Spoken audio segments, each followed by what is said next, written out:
नमस्कार, मैं हूं आशीष चित्रांशी और आप देख रहे हैं the news launch. Hot topic में हेमंत अत्री। हेमंत भाई को लाइए। टॉपिक आज हॉट के साथ साथ बहुत संवेदनशील है। स्वागत है हेमंत भाई। संवेदनशील इसलिए है कि ये धरती रहेगी, ये दुनिया रहेगी, ये अंबर रहेंगे, ये हवाएं रहेंगी, तभी तो हम आप रहेंगे, तभी तो इंसान रहेंगे। तैयारी हम कर रहे हैं, मंगल पे जाएंगे, चांद पर बस्ती बसाएंगे, और हमारे कर्म जो है वो धरती को उजाड़ने वाले। और इन कर्मों का ठेकेदार कौन है? इन कर्मों का ठेकेदार वो है जिसे हमने अपनी किस्मत 12 साल पहले सौंप दी थी। वही इन कर्मों या कारनामों का ठेकेदार है। कर्म के बजाय कारनामा कहीं ज्यादा समझ में आता है। इन कारनामों का ठेकेदार सिर्फ एक सेठ के चक्कर में, जब पूरी दुनिया में आज विश्व पर्यावरण दिवस है, बड़ा महत्वपूर्ण मौका है, और उस दौर में जब आम आदमी की समझ में, खासकर भारत की मैं बात कर रहा हूं, भारत के संदर्भ में, दुनिया तो अब एनवायरनमेंट को लेकर के बहुत ही सजग हो रही है, लेकिन भारत में एनवायरनमेंट, पर्यावरण, इसकी समझ को जो 12 साल पहले थोड़ी बहुत समझ डेवलप हुई थी, उसको भी कुंद कर दिया गया। उसको भी कुंद कर दिया गया। जब ताली और थाली बजा करके, घंटा बजा करके कोरोना भगाया जा रहा हो, तो आप समझ लीजिए कि एनवायरनमेंट का सत्यानाशी वैज्ञानिक आपके यहां जन्म ले चुका है। वो एनवायरनमेंट का सत्यानाश करेगा। ऐसे लोग, नाम नरेंद्र, काम आपको पता है। मैं नरेंद्र मोदी की बात कर, नरेंद्र मोदी के विनाश को रोकने के लिए फिर बात वही होगी कि राहुल गांधी ही सब अच्छा कर रहे हैं, आप लोग दिन भर उनकी तारीफ कर रहे हैं। आप भी अच्छा करोगे तो हम दिखाएंगे, हमको भेज दो खाली कि हम अच्छा कर रहे हैं, दिखाएंगे। नरेंद्र मोदी अच्छा करके भेज दे, तर्क तर्क और तथ्य दोनों चीज हो, नरेंद्र मोदी दिखा दें। भले 10 दशक कम हो जाए, नरेंद्र मोदी कुछ अच्छा करें तो हम इंतजार कर रहे हैं। राहुल गांधी ने मोदी के विनाश को रोकने के लिए समंदर में छलांग लगाई। ये समंदर में छलांग लगाना कई बार लगेगा कि इवेंट टाइप का है, type of event. Narendra Modi भी इवेंट करते हैं, इसमें और उसमें क्या अंतर है? मोदी के इवेंट में और राहुल के इवेंट में क्या अंतर है? मैं 1 मिनट लूंगा थोड़ा इंट्रोडक्शन क्लियर करने के लिए। फर्क, नरेंद्र मोदी का जो इवेंट होता है वो न जल के लिए, न जंगल के लिए, न अग्नि के लिए, न वायु के लिए, न इंसान के लिए, न धरती के लिए, न अंबर के लिए, किसी के लाभ के लिए नहीं होता है। वो सिर्फ नरेंद्र के लाभ के लिए होता है। जा करके द्वारका में नीचे जो है 5-6 लोग हाथ पांव पकड़े हैं और उसी में पूजा कर रहे हैं, ऐसे पूजा कर रहे हैं, इससे नहीं।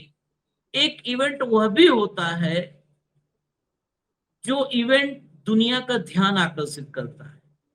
आदिवासियों को बचाना हो, मुक्त जीवों को बचाना हो, धरती को बचाना हो, कुल मिलाकर तो आदमी कुछ ऐसा करता है कि जिससे दुनिया का ध्यान आकृष्ट हो कि भैया ये एक संवेदनशील मसला है, इधर तो ध्यान ही नहीं गया।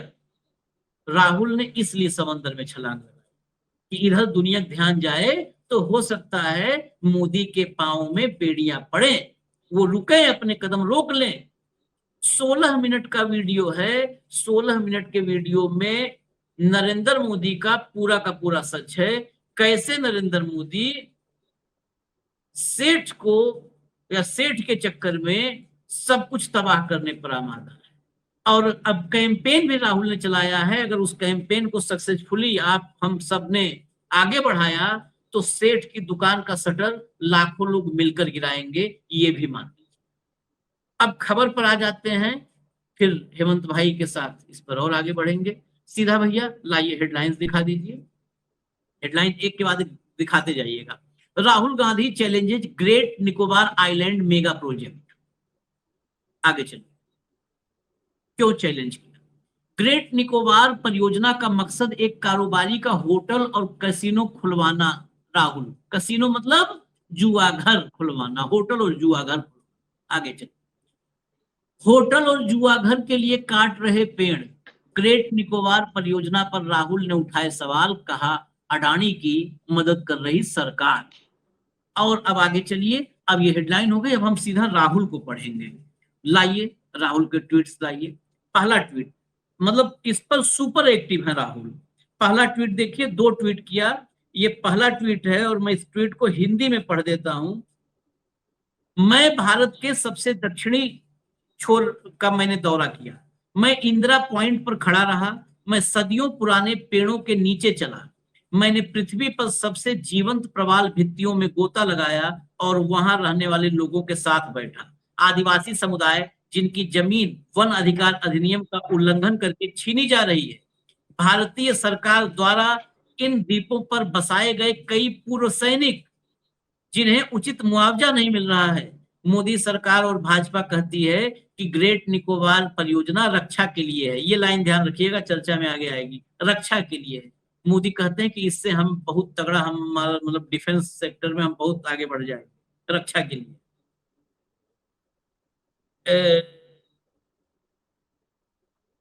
ऐसा नहीं है। आईएनएस बाज का विस्तार करें, हम सरकार का पूरा समर्थन करेंगे, इसे नजरअंदाज किया गया है। वे कहते हैं कि यह एक माल परिवहन बंदरगाह है, ऐसा नहीं है। भारत पहले से ही केरल में एक बंदरगाह बना रहा है जो मुख्य भूमि पर स्थित है। वास्तव में यह क्या है?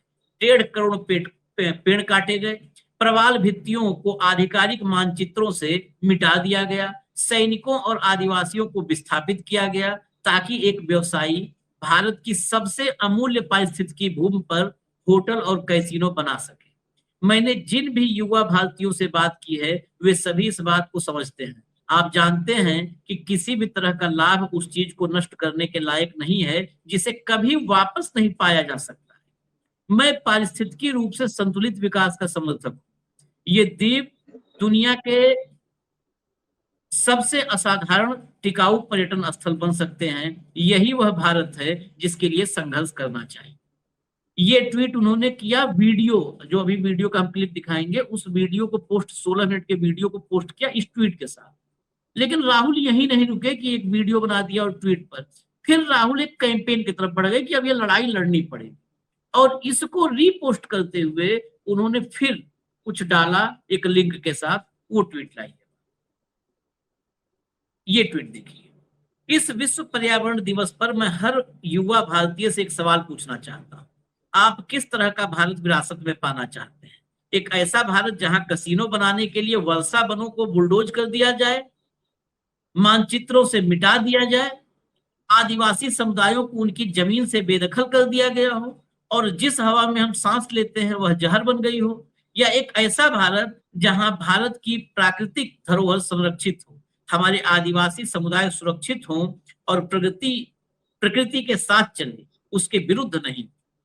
प्रगति प्रकृति के साथ हो, उसके विरुद्ध नहीं। इस समय मोदी सरकार ग्रेट निकोबार द्वीप समूह को नष्ट कर रही है। 1.5 करोड़ से अधिक पेड़, प्राचीन प्रवाल भित्तियां, अमूल्य वर्षावन नष्ट किए जा रहे हैं एक व्यापारी के लाभ के लिए। यह केवल आपकी विरासत है जिसे वे बुलडोज कर रहे हैं, और केवल आप ही उन्हें रोक सकते हैं। याचिका पर हस्ताक्षर करें, मोदी सरकार को बताएं कि हम लालच परस्त जो है लोगों को के खिलाफ होंगे, उनको नहीं चुनेंगे। मतलब इस कुल मिला जुला करके इसका मुकाबला करेंगे, हम यहाँ समझौता नहीं करेंगे।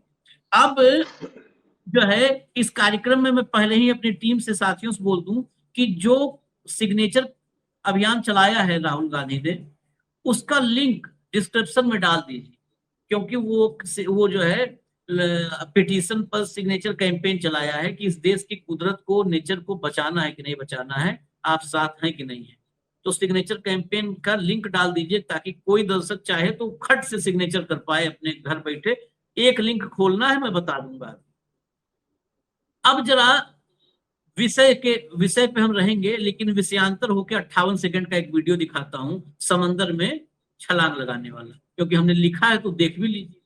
चला दो भैया। मेरा मानना है ये थोड़ी एडवांस्ड और चुनौतीपूर्ण जीवन शैली है, और मुझे पता चला कि आप एडवांस डाइवर हैं। मैं एक डाइव मास्टर हूँ। अच्छा। मैं कॉलेज में डाइव मास्टर बना था। मुझे डाइविंग 2-3 कारणों से बहुत पसंद है।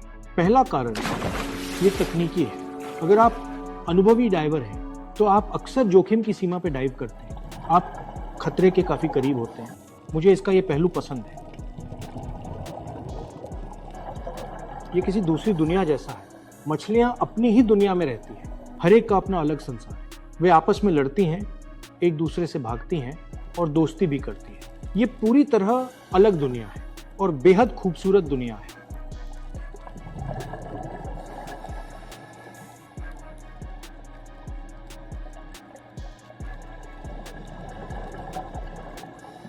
असल में चलिए हटा दीजिए।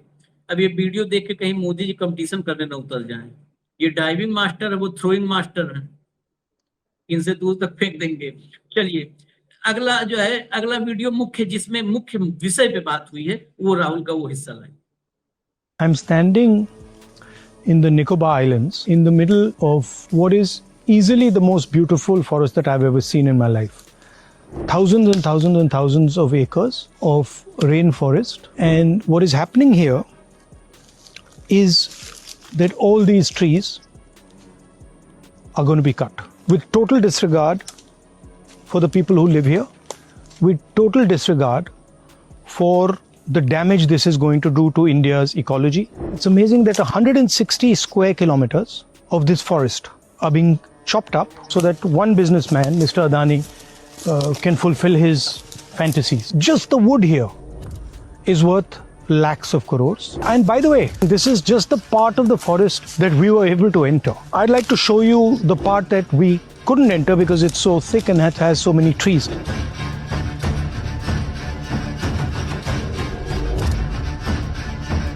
Every single person who lives on this island is against this project, has not been asked about this project, does not know what compensation they're going to get for their land. And now I understand why the government didn't want me to come here and why the government did a whole exercise to stop me from getting here. It's wholesale theft, and I wish more people could come and see this. There are a number of communities on this island. There are tribals, there are settlers who are from the defense forces who came here to ensure the safety of these islands. They've asked me to raise this in Parliament, and I will gladly do that. But they are doing this in a hidden manner, surreptitiously, and this needs to be told to the whole nation, especially young people, because this is your future. This is possibly one of the biggest scams and largest thefts of Indian property, of ecological property that has ever taken place.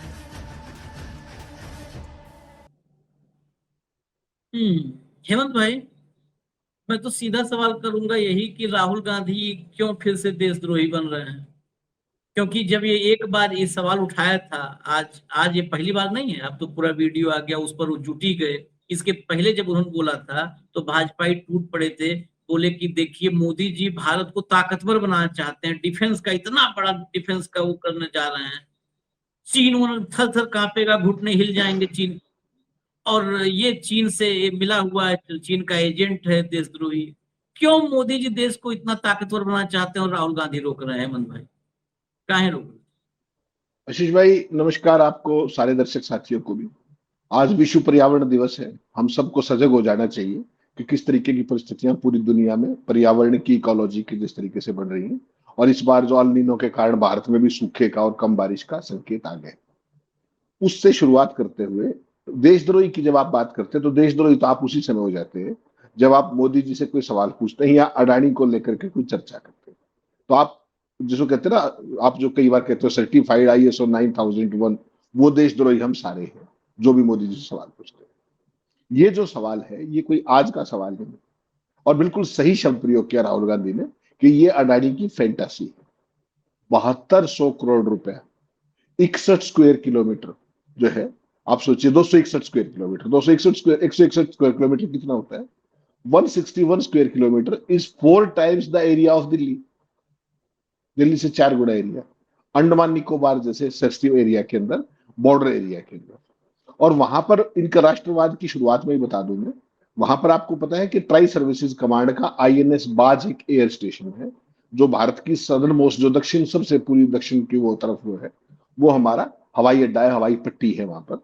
और भारतीय तीनों जो tri services कमान है पिछले 5 साल से एक बात कह रही है कि साहब इसका एक्सपेंशन किया जाए, बहुत जरूरी है, स्टेट ऑफ मलक्का तक हमारी निगरानी करेंगे। उसकी अनुमति नहीं दी। उसकी अनुमति कैसे मिलेगी? मिल ही नहीं सकती।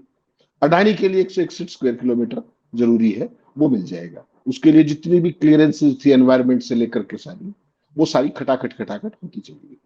एक छोटी सी बात आपको याद दिला दूं, सारे दर्शकों को भी चेता दूं, आपका खेत है, कोई पारंपरिक खानदानी खेत है, उसमें अगर 2-3 पुराने पेड़ हो और वो आपके काम में बाधा डालते हो, अगर आपको पेड़ काटने की परमिशन चाहिए, कितने साल लगेंगे पता है आपको? और वो भी पता नहीं मिलेगी कि नहीं मिलेगी। 1.5 करोड़ पौधे, 1.5 करोड़ पेड़ काटने की तैयारी है भाई साहब अंडमान निकोबार में। 1.5 करोड़, कल्पना कीजिएगा। और ये पहला अवसर नहीं है। इन 12 सालों के अमृत काल में कहां कहां पेड़ कटे वो भी बताऊंगा आपको। 1.5 इनके चेले क्या कहते हैं कि केवल 17 लाख पौधे पेड़ कटने हैं।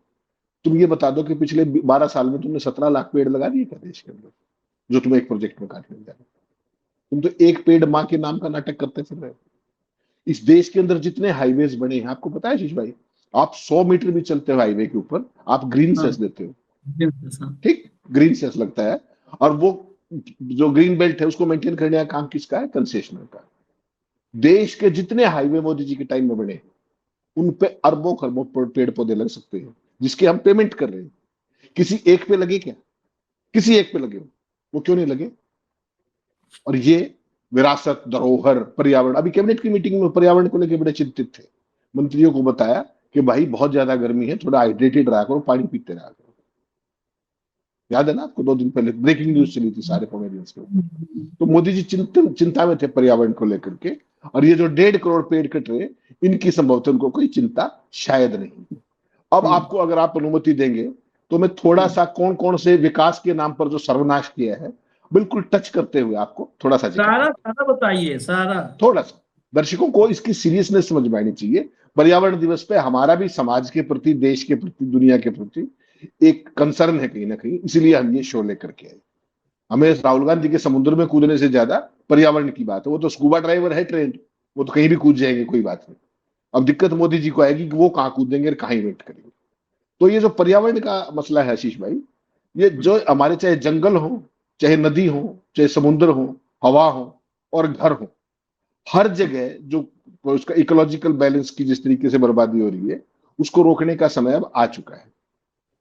आधिकारिक अगर फिगर्स देखें ना, आप ऑफिशियल फिगर्स केवल देख लें, तो परियोजनाओं की जो स्वीकृति है अब तक पिछले 11 सालों में, ध्यान से सुनिएगा, 11 सालों के अंदर 1,91,922 हेक्टेयर वन क्षेत्र काटा जा चुका है।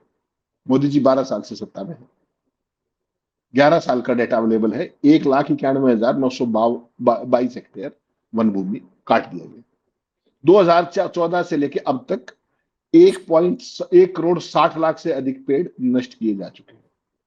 इसमें मोदी सरकार के सारे हरितदाओं और जमीनी हकीकत के बीच का विरोधाभास स्पष्ट हो जाता है। भगत कहेंगे कि हम गलत कह रहे हैं, तो मैं आपको फिगर्स दे देता हूं सारे का। मध्य प्रदेश में खनन और इंफ्रास्ट्रक्चर के नाम पर, विस्तार के नाम पर तमाम वन क्षेत्रों के अंदर 7 लाख पेड़ काटे गए। छत्तीसगढ़ में हंसदेव अरण्य कोयला खनन परियोजना के तहत 5 लाख पेड़ काटे जाने वाले। इससे जो हमारा जो जैव विविधता है उस पर गंभीर प्रभाव निश्चित तौर पर पड़ेगा। राजस्थान की तमाम विकास परियोजनाओं पर 4 से लेकर के 15 लाख पेड़ों के लिए खतरा ऑलरेडी मंडरा रहा है। और इससे पूरा जो अरावली क्षेत्र है, जो उसका इकोलॉजिकल बैलेंस है, वो पहले से ही कमजोर हो गया। उत्तर प्रदेश में राजमार्गों और एक्सप्रेसवे के निर्माण के कारण 1 लाख पेड़ काटे जा चुके हैं शेष भाई। असम में राजमार्ग विस्तार के कारण 4 सालों में 1 लाख पेड़ काटे गए। ओडिशा में भारतमाला परियोजना के कारण 50,000 पेड़ काट दिए गए। महाराष्ट्र में तटीय सड़क निर्माण और खनन गतिविधियों के कारण महत्वपूर्ण जो ये मैंग्रोव जो है इकोलॉजिकल सिस्टम पूरा है, लगभग 45,000 पेड़ अभी नष्ट हो रहे हैं। यह है मोदी जी का पर्यावरण प्रेम, यह है संघियों का राष्ट्र निर्माण। मैंने आपको कहा आप 3 पेड़ की परमिशन लेके दिखाइए फॉरेस्ट डिपार्टमेंट से, यहां 1.5 करोड़ प्रोजेक्ट पेड़ काटने की परमिशन मिलेगी। और कोई कहीं अदालत में चले जाओ, कहीं कोई पर्यावरण उसमें चले जाओ, दुनिया भर की एनवायरमेंट इंपैक्ट असेसमेंट अथॉरिटी में चले जाओ, कोई आपको रोकने टोकने वाला नहीं, कोई सवाल पूछने वाला नहीं। इसलिए मैं आपको बार बार कहता हूं कि ये देश अब भारत नहीं रहा। इस देश के जो संविधान में आप प्रस्तावना पढ़ते थे ना, वो थोड़ी सी बदल दी है मोदी जी ने और आरएसएस ने आकर के। अब यहाँ की प्रस्तावना में ये लिखा जाना चाहिए, the constitution of this country is of the Adani, for the Adani and by the Adani। कोई भी चीज देख लीजिएगा, कोई कंपनी दिवालिया होगी, एनसीएलटी में जाएगी, कोई कितनी ही बिड भर दे, किसको मिलेगा प्रोजेक्ट? किसको कंपनी मिलेगी? अडानी को मिलेगी। अगर किसी ने बिड भर दी, सुप्रीम कोर्ट चला गया, उसके यहाँ ईडी पहुंच जाएगी। देखा आपने 3 दिन पहले, 4 दिन पहले देख लिया होगा। तो पूरे का पूरा सिस्टम अडानी को सुपुर्द किया जा चुका है। और यहां पर राहुल गांधी ने बिल्कुल ठीक कहा, जहां इतना, ये आशीष भाई आप समझिएगा, जो राहुल गांधी सीन दिखा रहे थे ना, अगर आप इस जगह पे कभी गए हो या कभी जीवन में जाने का मौका मिले, ये पूरी दुनिया का सबसे शानदार मैं कह रहा हूं पर्यटन स्थल हो सकता है ग्रीनरी के हिसाब से, लेकिन इसको जिम्मेदारी के साथ, हैंडल विद केयर के साथ। ये नहीं कि अडानी को पकड़ा दो, वो वहां कैसीनो खोल दे, होटल खोल दे और रियल एस्टेट का धंधा करे। सोचिएगा आप, आदिवासियों को यहां से हटा करके, पूर्व सैनिक किसने बसाए थे? सरकार ने बसाए थे बाकायदा, क्योंकि तटीय क्षेत्र है, देश की सुरक्षा का मामला है, ट्रेंड सोल्जर्स थे, उन सबको वहां से डिसलॉज किया जा रहा है। उनके मुआवजे का कुछ नहीं पता, कितना मिलेगा, क्या मिलेगा, कुछ नहीं। अडानी ने जहां उंगली रख दी वो उसका हो गया। बॉम्बे के अंदर भी आपने देखा जिस तरीके से सारी दुनिया ने चीख के मार ली, सब कुछ हो गया, मिला तो अडानी को। तो ये पूरे का पूरा सिस्टम अडानी को हैंड ओवर कर दिया गया है। और अब आप समझिएगा राहुल गांधी ये बात क्यों कह रहे हैं। राहुल गांधी ये बात इसलिए कह रहे हैं कि आने वाला समय हमारी पीढ़ियां क्या करेंगी, जो हमारी भावी पीढ़ियां हैं, जो हम बहुत बात बार बार कहते हैं कि लम्हों ने खता की और सदियों ने सजा पाई, ये उस तरह की परिस्थिति है। आप देखिए कि पूरी दुनिया में टेम्परेचर किस तरीके से बढ़ रहा है, ग्लेशियर पिघल रहे हैं पूरी दुनिया। इस बार भी अल नीनो के कारण भारत में सूखे के चांसेस हो गए, बरसात कम होगी। गर्मी का आपने देख लिया किस तरीके से अंधड़ आ रहे हैं, तूफान आ रहे हैं। कभी आपने देखा था नोएडा में जो कल आपके यहाँ है, कितनी बड़ी बड़ी बिल्डिंगें एक तरीके से हिल रही थी? वो सारा इन्हीं कारनामों का कमाल है। पहाड़ों में विकास के नाम पर जो सर्वनाश किया है, इंफ्रास्ट्रक्चर डेवलपमेंट के नाम पर, ना किसी चीज की स्टडी की, ना कुछ किया, ना साइंटिफिक, कुछ नहीं, जो मर्जी आया, जहां से सड़क निकाल दी, पुल बना दिया, ब्लास्टिंग कर दी, वो आप सारा देख रहे हो पहाड़ों के अंदर। इनको कोई समझ नहीं। और याद दिला दूं दर्शकों को, इलेक्ट्रल बॉन्ड का जो सारा मामला आया था, उस टाइम आपने ध्यान किया हो तो जो क्विड प्रो को के जितने मामले थे, उनमें से ज्यादातर ये सड़क के ठेकों के थे। याद कीजिएगा, कौन सी इंजीनियरिंग, फलाना इंजीनियरिंग, ये इलेक्ट्रल बॉन्ड को सुप्रीम कोर्ट के चीफ जस्टिस की बेंच ने उसको खारिज किया असंवैधानिक बता करके। सारे देश के पत्रकारों ने, जो भी बचे हुए हैं जितने भी पत्रकारों को छोड़ करके, सब ने वो डिटेल्स निकाली कि किस प्रोजेक्ट को कैसे, कितना चंदा दे करके हासिल किया गया। उसकी तो कोई जांच सुप्रीम कोर्ट ने नहीं कराई। तो इंफ्रास्ट्रक्चर जब डेवलप करते हो आशीष भाई, तो वो प्रकृति के साथ साथ भी चल सकता है। आप प्रकृति का भी संरक्षण कर लीजिए, इंफ्रास्ट्रक्चर भी डेवलप हो जाएगा। क्या होगा? थोड़ी सी कॉस्ट बढ़ जाएगी, ठीक है ना, इको फ्रेंडली डेवलप। दुनिया में इस समय जितने भी डेवलप्ड कंट्रीज हैं, डेवलपिंग, सब जगह सस्टेनेबल डेवलपमेंट की ही बात होती है। अब डेवलपमेंट कहीं बोला ही नहीं जाता है, डेवलपमेंट के पहले सस्टेनेबल लगाया जाता है। सस्टेनेबल डेवलपमेंट में जो है प्रकृति को ध्यान में रखते हुए ही सब कुछ होता है। चीन ने अभी इस बार जब दिल्ली में 800-900 AQI था, तो चीन से एक ऑफर आया था कि हम दिल्ली को जो है दुरुस्त करते हैं। बीजिंग में कभी 2007-8 में, कभी मतलब ये नहीं है कि बीजिंग में 1949 में, 2005, 6, 7 में वहां पर बीजिंग में, संघाई जैसे शहरों में बीजिंग में 700, 800, 900 AQI था। उन्होंने 20 साल का प्लान बनाया उसी समय में, और आज की तारीख में, इसीलिए उन्होंने कहा था आज की तारीख में चीन, अब वहां पर उद्योग नहीं बंद हुए, चीन 20 साल में और आगे चला गया। चीन 20 साल में तो सुपर पावर हो गया। 20 साल पहले सुपर पावर नहीं था, इस 20 साल में सुपर पावर हुआ, अमेरिका से आगे निकल गया। लेकिन उसके साथ साथ चीन के उन औद्योगिक शहरों में AQI 30, 35, 40 पर आ गया, 50 पर आ गया, जहां पर 800, 900 AQI हुआ था अंधाधुंध इंडस्ट्रियलाइजेशन में। उसको फिर उन्होंने एक प्लान के साथ साथ कि इंडस्ट्रीज और हमारा एनवायरनमेंट दोनों साथ चले, समानांतर चले। उसके लिए कोई बैगेज नहीं होता है कि आपके पास 2 अनमोल रत्न हो। जब अनमोल रत्न होंगे तो नहीं कर पाओगे आप। आपके पास बैगेज नहीं होना चाहिए, आपका विजन क्लियर होना चाहिए, आपकी बुद्धिमत्ता होनी चाहिए और आपकी निष्ठा होनी चाहिए। यहां पर एक भी चीज जरा ढूंढ के दिखा दीजिए साहब, कुछ हो तो इसमें। आप पेड़ की बात कर रहे हैं, अभी आपने कहा 1.5 करोड़ पेड़ कट रहे हैं, कितने लगाए आपको आंकड़ा बता दूंगा ना, तो पैरों के नीचे जमीन खिसक जाएगी हेमंत भाई, खिसक जाएगी। ये मैं वही कह रहा हूं ना कि एक ड्राइविंग का मास्टर है तो दूसरे तरफ इतने मास्टर, हेड मास्टर, प्रिंसिपल हैं थ्रोइंग के कि आप गिन नहीं पाओगे। आप छोड़ो देश, खाली एक प्रदेश की बात कर रहा हूं, आंकड़ा बस सुनना। पिछले 8 साल में योगी आदित्यनाथ की सरकार ने 210 करोड़ 210 करोड़ पौधे लगाए हैं, पेड़ लगाए हैं। और आज जब हम ये चर्चा कर रहे हैं, आज का टारगेट पता है कितना है एक दिन का? 35 करोड़। 35 करोड़, सुन लो खाली, 35 करोड़। और 210 में 35 जोड़ दो, 245 करोड़, मतलब 250 करोड़। मैं बता रहा हूं, मैं कई बार रात में जब एक संख्या, जिस दिन इस संख्या को पढ़ देता हूं ना, रात में सोते समय मुझे लगता है कि मैं पेड़ पे लटक के सो रहा हूं। हाँ, पेड़ पे मैं भी बंदर जैसे लटका हुआ हूं और पेड़ पे ही हूं। 250 करोड़ पेड़ लगा दो तो पेड़ पे ही रहना पड़ेगा फिर। मतलब डेटा, और छोड़ो, आप मुंह से बोलने में कुछ जाता नहीं। मैं चैनल के दौर में मैंने रियलिटी चेक करवाया था, उसके बाद धीरे धीरे हालात खराब होने लगे, क्योंकि हम तो ये सब आदि हैं खुराफात के। आप कल्पना करो खाली 35 करोड़ पौधा, एक वृक्ष के लिए कितना। मैंने जो इसके प्लांटेशन के, इस हॉर्टिकल्चर के एक्सपर्ट हैं, उन सब से करवाया था। एक वृक्ष के लिए कितना स्पेस चाहिए? 2 बाई 2, 3 बाई 3, कुछ चाहिए ना। आप वो एरिया निकाल लो और खाली आज का 35 करोड़ से मल्टीप्लाई कर दो। हम ये दर्शकों के लिए भी कह रहे हैं कि आप लोग सोचिए कि कोई आदमी आपके सामने खड़ा होकर कुछ भी बोल के चला जाए और ताली पीटोगे। क्यों खुद को साबित करवाते हो कि हम मूर्ख हैं? आप मल्टीप्लाई कर लो ना कि कितना एरिया। हमको तो कई बार लगता है कि भारत जाके पेरू में भी करा रहा है, यूपी से जाकर के पेरू में भी जा, 2 वृक्ष पेरू में भी लगा के आएंगे हम। आप एरिया देख लो, और छोड़ दो, और छोड़ो।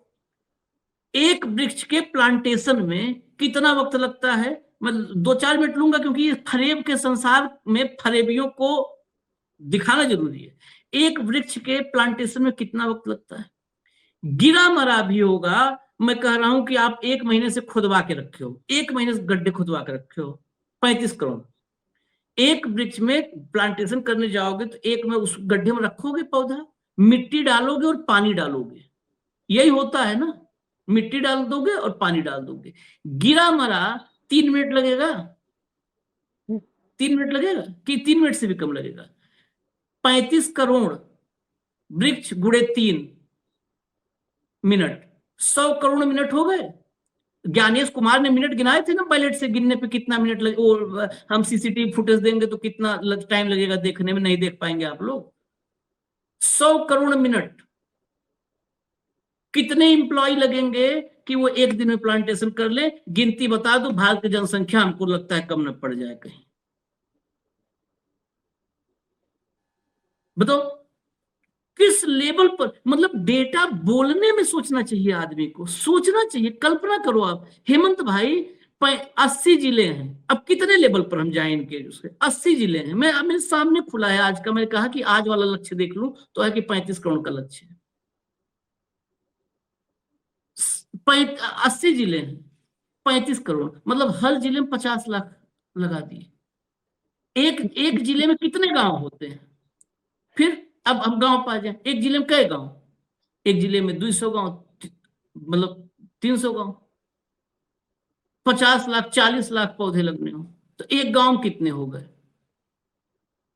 पता चला पूरा गांव डाल पकड़ के लटका हुआ। प्रधान जी कहाँ है? वो ऊपर कटहल वाले पेड़ पे लटके हैं। बीडीसी कहाँ है? वो पीपल के पेड़ पे लटका है। आदमी जाएगा ना आसपास की, पीपल के पेड़ पे भूत रहता है। सब पेड़ पे लटके हुए हैं, पूरा इंसान पेड़ पे लटका है। ऐसा सस्टेनेबल डेवलपमेंट हो रहा है, ऐसा झूठ। वक्त लिया, क्षमा कीजिएगा। मैं इसलिए आया क्योंकि हेमंत भाई ने कहा था कि कितने वृक्ष ये लोग काटे, कितने लगाए। हसदेव के जंगलों को साफ कर दिया। अब मैं जरा सा 1 मिनट के लिए खाली हेमंत भाई रुकूंगा, जरा मैं बता दूं कि अगर पिटीशन पे आना है तो वो नीचे ट्विटर पे आप राहुल गांधी के जाएंगे तो लिंक है, वो लिंक डिस्क्रिप्शन में हम डलवा रहे हैं। और अंदर जाएंगे तो आपको नाम डालना है, मोबाइल नंबर डालना है, जेंडर डालना है, ईमेल डालना है। अब फिर ऐसी फोटो आ जाएगी जैसे हमने कर दिया है, हम करके तब दिखा रहे हैं। फिर आप वहां रजिस्टर्ड हो जाएंगे और देखिए मैंने लिख दिया है अपना, तो ये मुझे मतलब वहीं पर आपको सर्टिफिकेट या जो भी कि आप उस अभियान से जुड़े हुए हैं उसके रूप में तत्काल आपका सामने आ जाता है। आप डाउनलोड करके रख लीजिए कि मैं आशीष चित्रांशी, मैंने इसके खिलाफ अपना विरोध दर्ज कराया और मैं अभियान से जुड़ा हूं। देखिए मैं आशीष चित्रांशी ग्रेट निकोबार द्वीप समूह के विनाश के खिलाफ हूं और पूरा राहुल गांधी के जो है इस जो भी पिटीशन डालना है, जहां लड़ने जाए हम साथ हैं। कुल मिला जुला हमारी बात यह है कि हम साथ हैं, जहां मन करे लड़ने जाओ, गिनती हमारा नाम का रख लो। हटा दीजिए, हटा दीजिए।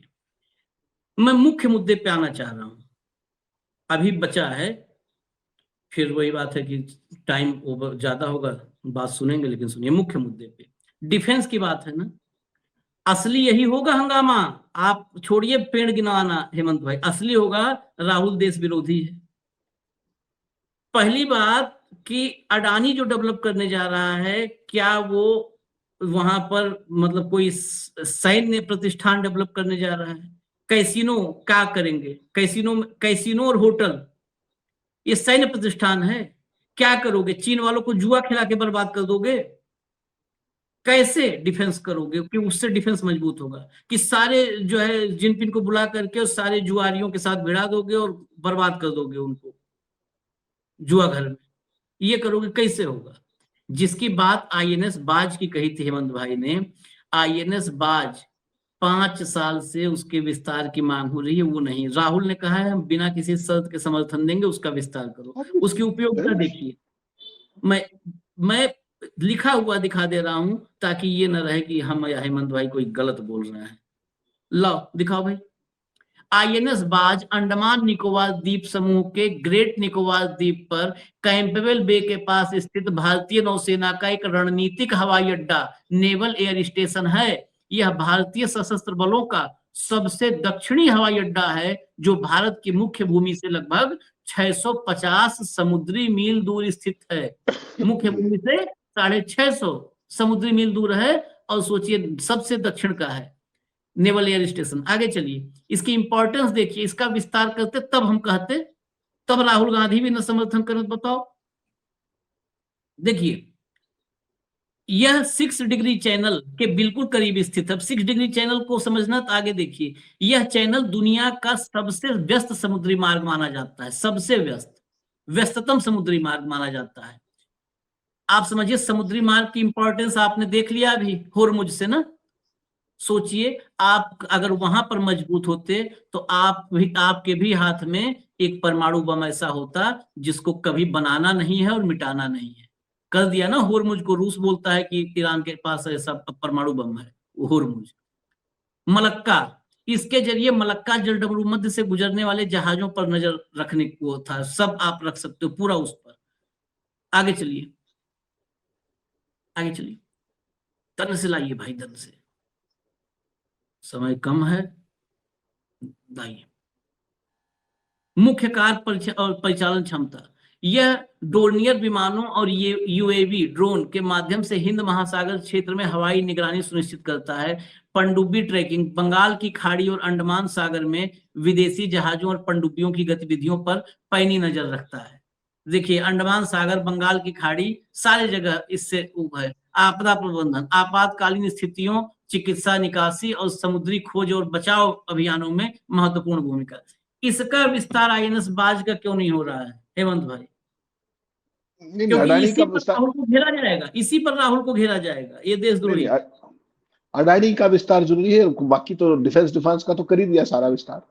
जो डॉक्टर मनमोहन सिंह चाइना के खिलाफ पूरी की पूरी एक वो बना करके उसका प्रस्ताव था, उसको खत्म कर दिया सेना की पूरी एक वो थी, इसको क्या बोलते हैं अपने ब्रिगेड से ऊपर जो है वो कमांड पूरी की पूरी, उसको खत्म कर दिया। हाँ, पूरी का पूरा खत्म किया। उसके बाद जो ज्वाइंट वेंचर प्रोजेक्ट था ब्रह्मोस की तरह ही अमेरिका अपना क्या नाम है रशिया के साथ 5th जनरेशन फाइटर का, वो ठप कर दिया। राफेल लेने चल पड़े, क्या भाव राफेल का उन्होंने लेना था, क्या इन्होंने लिया, 126 की बजाय कितने लिए, अब फिर क्या करेंगे, कुछ नहीं इनको पता। इनको केवल एक देखना है कि अपने प्रिय लोगों को कहां पर कैसे गुसास करें। अडानी ड्रोन बना रहा है, बताओ, इसराइल के साथ मिलकर के। तो आप समझ लीजिए सब कुछ, मैंने जो आपको ओपनिंग में कहा ना कि सब कुछ अडानी का, अडानी के लिए, अडानी के द्वारा। और ये जो ग्रेटर निकोबार द्वीप परियोजना वाला मामला है, ये आशीष भाई इस देश के लिए केवल पर्यावरणीय एनवायरमेंटल नहीं, ये स्ट्रेटेजिक भी एक बहुत बड़ी आपदा है, बहुत बड़ी आपदा है। जब आपने कहा ना कि पोर्ट बनाएंगे, पोर्ट तो केरला के अंदर मेनलैंड के अंदर बना हुआ है पोर्ट अडानी का, अभी गए नहीं थे कि ऐसा पोर्ट गुजरात में क्यों नहीं बनाया, गुजरात के लोग मुझे उलाना देंगे, ये करेंगे, लफाजी सुनी नहीं थी आपने। तो ये एक बहुत बड़ी एनवायरमेंटल आपदा वहां पे होने वाली है, और अब इसके लिए तमाम तरह के मनगढ़ंत रणनीतिक कारण बताए जा रहे हैं। मेरे एक सवाल का जवाब दे दो, आईएनएस बाज का एक्सपेंशन क्यों नहीं हुआ 5 साल से, क्या चीज रोक रही है? अडानी का एक्सपेंशन इंपॉर्टेंट है, आईएनएस बाज का एक्सपेंशन इंपॉर्टेंट है, जबकि तमाम वहां पर विकल्प मौजूद थे, उसके बावजूद आईएनएस बाज का परियोजना को कोई टच ही नहीं करता, कोई पमेरिन उस खबर का जिक्र नहीं करता। परियोजना के लिए जितने भी पर्यावरण और वन संबंधी स्वीकृतियां थी, वो सारे के सारे फेक बेसिस पे दी गई, सारे के सारे। जाओगे कहां, चले जाओ माई लॉर्ड के पास, 4 झाड़ आपको पड़ेंगी। वनतारा में देखा था ना किस तरीके से धुआंधार तरीके से अपने वो, बोला आगे से कोई उसकी शिकायत नहीं कर सकता। ऐसी वो जो थी, जो ज्ञानेश गुप्ता को जो प्रोटेक्शन मिली हुई है, उस टाइप की वनतारा को मिल गई थी, आपको याद होगा, कमेटी के नाम पर और सारा। वैसे भाई जितना ये आप जो राहुल गांधी ने जो ये बीड़ा उठाया है, वास्तव में आपने अच्छा किया, इसको साइन इन कर दिया। ये भारत में जो प्राकृतिक खजाना है ना, ये ऐसे ही नहीं मिल गया था, ये हमारी हजारों साल की विरासत है, और ये सबसे ज्यादा संरक्षण की पात्र है, विनाश की नहीं, वो भी किसी एक करोनी के मुनाफे के लिए, केवल 1 करोनी के मुनाफे के लिए। अब मैं जो आप चर्चा कर रहा था, बीच में रह गई बात, आज आप देखते हो ना किस तरीके से ग्लोबल वार्मिंग का सब जगह पूरी दुनिया में शोर है, किस तरीके से आप ये बवंडर उठ रहे हैं, जिस तरीके से तमाम जगह फॉरेस्ट फायर्स हो रही है, दुनिया भर की चीजें, बेमौसमी बरसात हो रही है, बाढ़ आ रही है, सूखा पड़ रहा है, ये सारे का सारा ग्लोबल वार्मिंग का है। और ये तो जो पूरा एरिया है, ये तो भारत का फेफड़ा है एक तरीके से, या शुद्ध हवा के हिसाब से। और उन पेड़ों को काट करके केवल इसलिए कि किसी के पास चंद वो आ जाए, उसको दुनिया का सबसे बड़ा उद्योगपति बनाना है, उसके लिए चाहे देश की प्राकृतिक संपदा लुटानी पड़े, चाहे पीएसयू लुटानी पड़े, चाहे एनसीएलटी के जरिए कोई खेल करना पड़े, जो मर्जी आए करना पड़े। इसलिए देश के लोगों को यह समझना पड़ेगा कि वो जमीन जो है वो बेचारे आदिवासियों की नहीं, वो आप सबकी जमीन है।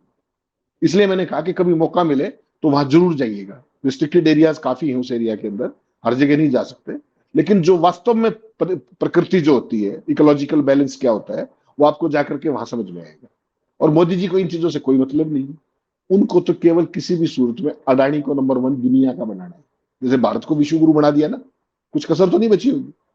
ऐसे ही इस आदमी के लिए आप सोचिए, भारत का उद्योगपति है, यहां रिश्वत के केस में फंसा, रिश्वत भारत में, जांच अमेरिका में, रिश्वत का मामला रिश्वत दे के सलटा लिया, और अब वहां $10 बिलियन इन्वेस्ट करेगा। वो $10 बिलियन कहां से लाए थे आप, कहां से लाए थे? तो भारत के बैंकों के। जिस दिन अडानी डूबेगा, भारत के बैंकों की क्या गत होगी, जरा वो भी ध्यान रखिए।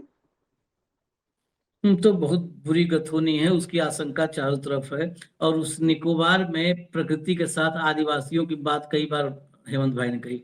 ऐसे ऐसे आदिवासी समुदाय हैं जो पूरी दुनिया में सबसे महत्वपूर्ण माने जाते हैं, क्योंकि वो बिल्कुल लुप्त प्राय हैं। 50 ऐसे ऐसे हैं जिनकी संख्या 60 बची है, 100 बची है, 140 बची है। ऐसे ऐसे आदिवासी समुदाय हैं, वो पूरी दुनिया के लिए बहुत महत्वपूर्ण है, सिर्फ भारत के लिए नहीं, पूरी दुनिया में। यूएन वगैरह सब उन पर जो है वो करता है कि चलो यहाँ पे 140 आदिवासी ये वाला समुदाय बचा हुआ है, वो भी खतरे में है। चलिए इजाजत दीजिए, सब खतरे में है, बस केवल कुर्सी खतरे में ना आवे और सेठ खतरे में ना आवे, बाकी तो सब खतरे में चला जाए। इजाजत दीजिए, धन्यवाद हेमंत भाई, बहुत बहुत धन्यवाद, नमस्कार।